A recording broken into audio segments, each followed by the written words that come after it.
তো শেষ হয়ে গিয়েছে 2025-এর ব্যাকলেশ পেয়ার-ভিউটি। আর এই 2025-এর ব্যাকলেশ পেয়ার-ভিউতে যে কটি টাইটেল ডিফেন্স হয়েছে যার টাইটেল সাকসেসফুলভাবে রিটার্ন করে নিয়েছে। আর এই 2025-এর ব্যাকলেশ পেয়ার-ভিউতে যে 5টি ম্যাচ হয়েছে সেই 5টি ম্যাচের মধ্যে কী কী হলো সে সম্পর্কে জেনে নেওয়া যাক।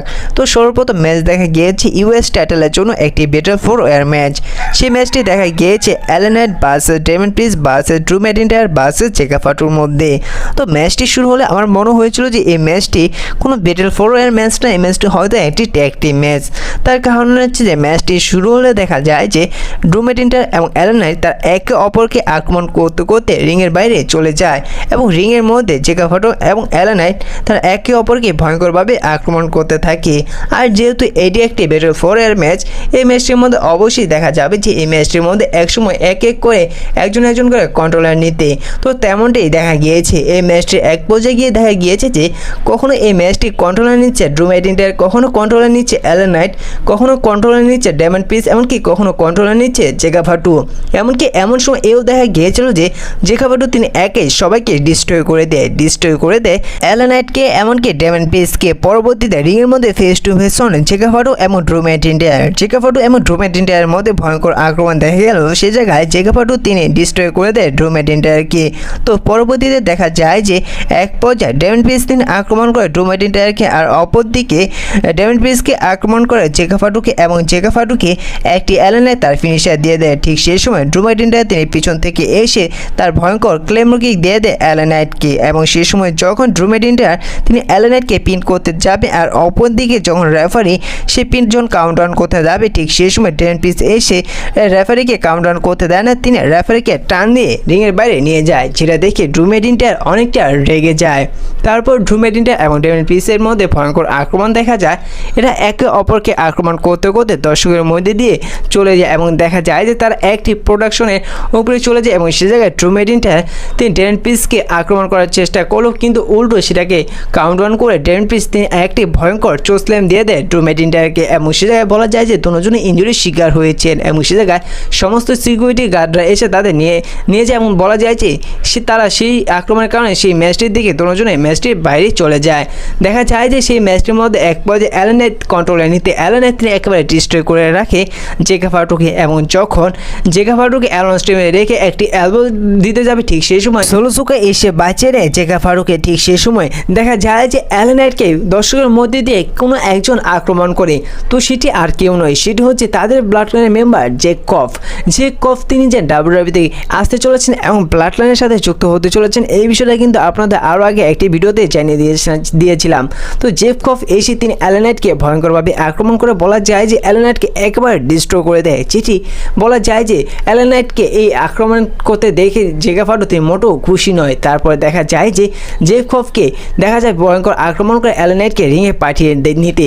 তারপর জেকা ফাটু তিনি রিংয়ে যায়, রিংয়ে গিয়ে তার ফিনিশার অ্যালেন নাইটকে দিয়ে দেয় এবং সে জায়গায় জেকা ফাটু তিনি অ্যালেন নাইটকে পিন করে সাকসেসফুলভাবে এক্সকের ব্যাকলেশ পেয়ার-ভিউতে তার টাইটেল রিটার্ন করে নেয়। পরবর্তীতে ওমেন্সের একটি ইন্টারকন্টিনেন্টাল চ্যাম্পিয়নশিপের ম্যাচ দেখা যায়। সেই ম্যাচটি দেখা যায় লারা ভালকিরিয়ার সাথে বেকি লিঞ্চের মধ্যে। তো আমার মনে হয় যে এই ম্যাচটিও অতটা খারাপ ছিল না যতটা খারাপ বর্তমানে সবাই বলছে। আমার এই ম্যাচটি অনেকটা ভালো লেগেছে, কারণ এই ম্যাচটির মধ্যে দুজনে ফিনিশার হিট করতে দেখা গিয়েছে, দুজনে ফিনিশার দিতে দেখা গিয়েছে, এমনকি দুজনের সাবমিশন লক দিতে দেখা গিয়েছে।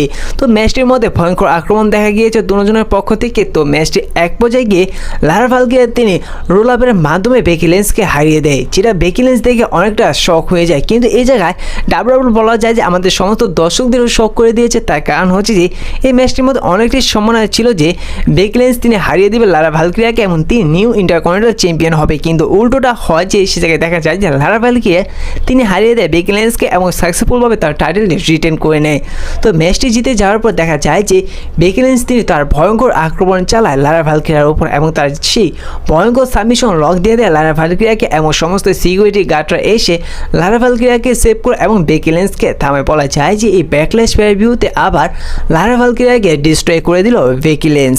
পরবর্তীতে মেন্সের একটি ইন্টারকন্টিনেন্টাল চ্যাম্পিয়নশিপের ম্যাচ দেখা গিয়েছে। সেই ম্যাচটি দেখা গিয়েছে ডমিনিক মিস্টেরিওর সাথে প্যান্টার সাথে।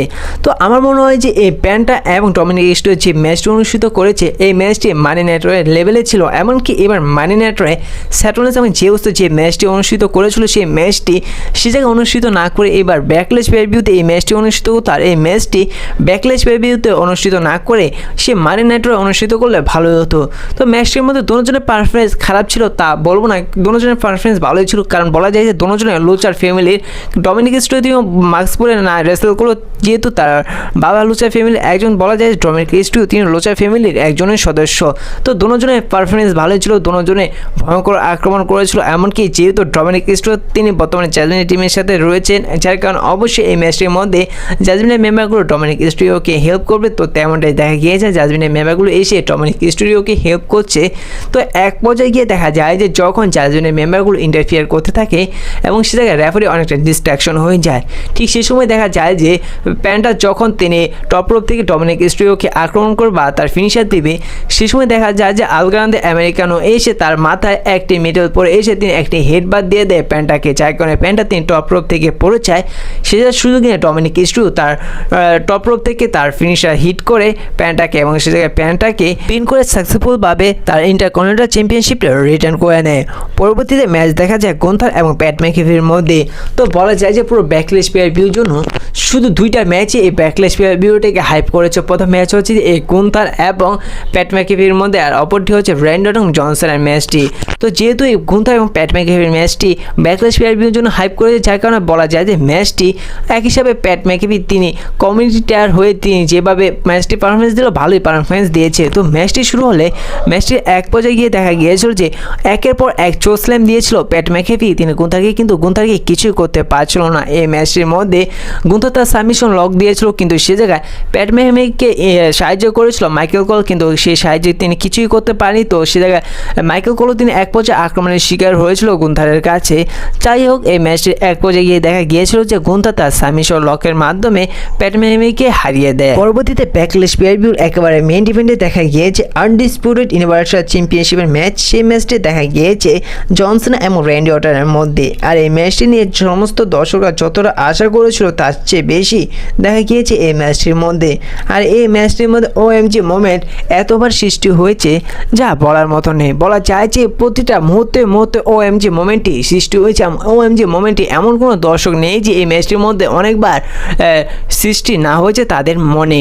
তো ম্যাচটি শুরু হলে দেখা যায় যে বারবার তিনি রিং ছেড়ে চলে গিয়েছে, যেমনটা দেখা গিয়েছিল কোডরোস এবং জনসনের ম্যাচটি রেসলম্যানিয়াতে যেমনটা হয়েছিল তা অনেকটা অংশ দেখা গিয়েছে র্যান্ডি অর্টন জনসনের এই ম্যাচটির মধ্যে, যেটি হয়েছিল ব্যাকলেস পেয়ার ভিউতে।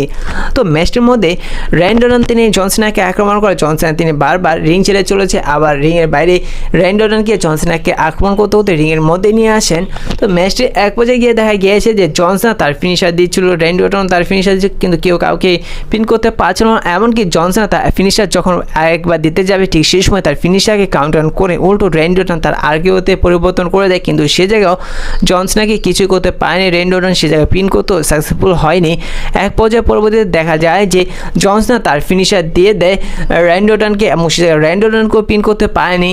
পরবর্তীতে র্যান্ডি অর্টনের যে পান কিকটি রয়েছে সেটিও জনসন র্যান্ডি অর্টনকে দিতে আসে, কিন্তু সে জায়গায় র্যান্ডি অর্টনকে দিতে পারে না, উল্টো তিনি তার সে পান কিকটির পরিবর্তে একটি তাকে আর কেউ দিয়ে দেয়, কিন্তু সে জায়গাও র্যান্ডি অর্টন তিনি জনসনকে কিছুই করতে পারে না। পরবর্তীতে দেখা যায় যে জনসন এবং র্যান্ডি অর্টন আক্রমণের কারণে র্যান্ডি অর্টনকে একটি ধাক্কা দিয়ে দেয় জনসন, যার কারণে সেই ধাক্কার কারণে জনসন তিনি র্যান্ডি অর্টন তিনি রেফারির উপরে গিয়ে পড়ে এবং সে জায়গায় রেফারি ইনজুরির শিকার হন এবং যেটা সুযোগ নিয়ে জনসন তিনি আবার চিটিং করে ভয়ঙ্করভাবে আক্রমণ করতে থাকে, কিন্তু সে জায়গায় র্যান্ডি অর্টনকেও কিছু করতে পারে না জনসন। এক পর্যায়ে র্যান্ডি অর্টন তিনি আবার একটি আর কেউ দিয়ে দেয়, কিন্তু সে জায়গায় রেফারি থাকে, কিন্তু রেফারিও কাউন্টডাউন করতে চায় এবং কাউন্টডাউন এত স্লোভাবে করে যার কারণে অনেকটা সুযোগ পেয়ে যায় জনসন, সে জায়গায় চেক আউট করে নেয়। তারপর জনসন তিনিও আবার আক্রমণ করে র্যান্ডি অর্টনকে, পরবর্তীতে একটি টাইটেল নিয়ে আসেন, আনডিসপিউটেড চ্যাম্পিয়নশিপটি রিং নিয়ে আসেন র্যান্ডি অর্টনকে আক্রমণ করার জন্য, যেভাবে কোরিরোসকে আক্রমণ করেছিল, কিন্তু সে আক্রমণটি করতে পারে না, সে দিয়ে আবার একটি আর কেউতে পরিবর্তন করে দেয় র্যান্ডি অর্টন, কিন্তু সে জায়গায় জনসন তিনি চেক আউট করে দেয়। বলা যায় যে এই ম্যাচটির মধ্যে অনেকবার আর কেউ দেখা গিয়েছে, বলা যায় ওএমজি মোমেন্ট অনেকবারই সৃষ্টি হয়েছে। পরবর্তীতে জনসন তিনি আবার টাইটেল দিয়ে যখন র্যান্ডি অর্টনকে আক্রমণ করতে যাবে, উল্টো সে র্যান্ডি অর্টন সরে যায়, সে আক্রমণের শিকার হন। র্যান্ডি অর্টন নয় বরং সে রেফারি আক্রমণের শিকার হন। তো ম্যাচটির মধ্যে পারফরমেন্স দুজনের পারফরমেন্স ছিল দেখার মতনই, সে জায়গায় গিয়ে আবার দেখা যায় যে এক পর্যায়ে দেখা গিয়েছে রিংয়ের বাইরে জন সিনাকে ভয়ঙ্করভাবে আক্রমণ করতে র্যান্ডি অর্টনকে, এমনকি র্যান্ডি অর্টন তিনি জন সিনার ফিনিশার দিয়ে দিয়েছিল টেবিলের ওপর, কিন্তু সে জায়গায় জন সিনাকে কিছুই করতে পারেনি। এক পর্যায়ে যখন আবার র্যান্ডি অর্টনের কারণে বা জন সিনার কারণে যে সে রেফারি আক্রমণের শিকার হন এবং সে জায়গায় র্যান্ডি অর্টন তিনি আবার জন সিনাকে একটি আরকেও দিয়ে দেয়। বলা যায় যে বারবার ওএমজি মোমেন্ট সৃষ্টি হচ্ছে। ম্যাচটি যদি কেউ না দেখে কিছুই বলতে পারবে না। তো আমি ম্যাচটি দেখে তো আমি কি এনজয় করেছি বলে বোঝাতে পারবো না। তো ম্যাচটির মধ্যে এক জায়গায় দেখা যায় যে আবার যখন রেফারি আক্রমণের শিকার হয় সেই টাইটেল হেডের কারণে, ঠিক সেই সময় নিক অ্যালডিস আসেন এমন অনেক সিকিউরিটি গার্ডরা আসেন, এমন রেফারি সে আক্রমণের কারণে র্যান্ডি অর্টনের সাথে অনেক চিলাচিলি করতে থাকে নিক অ্যালডিস, যার কারণে র্যান্ডি অর্টন এভাবে রেগে রয়েছেন এবং নিক অ্যালডিস এসে আবার র্যান্ডি অর্টনের সাথে চিলাচিলি করছেন, যার কারণে বলা যায় যে র্যান্ডি অর্টনের মাথা আরও অনেক গরম হয়ে গিয়েছে, যার কারণে সে জায়গায় যে কয়টি সিকিউরিটি গার্ড এসেছে এবং নিক অ্যালডিসকেও সকল এক এক করে আর কেউ দিয়ে দেয় র্যান্ডি অর্টন। পরবর্তীতে দেখা যায় যে যখন র্যান্ডি অর্টন তিনি জন সিনাকে একটি পানকেক দিতে যাবে, ঠিক সেই সময় র্যান্ডি অর্টনের সামনে এসে পড়ে আর-ট্রুথ। আর এই মুহূর্তটা তো দেখার মতনই ছিল। সে সময় আর-ট্রুথ এসে র্যান্ডি অর্টনের কাছে হাত জোর করে প্রার্থনা করে যেন জন সিনাকে আক্রমণ না করে, কিন্তু র্যান্ডি অর্টনের তিনি আর-ট্রুথকেও একটি আরকেও দিয়ে দেয় এবং যেটা সুযোগ নিয়ে জন সিনা তিনি তার হাতের টাইটেল নিয়ে তিনি একটি টাইটেল হেডবাট দিয়ে দেয় র্যান্ডি অর্টনকে। সে জায়গায় র্যান্ডি অর্টন আর কিছুই করতে পারে না, সে জায়গায় র্যান্ডি অর্টনকে পিন করে সাকসেসফুলভাবে জন সিনা তার আনডিসপিউটেড চ্যাম্পিয়নশিপটি রিটেন করে নেয়।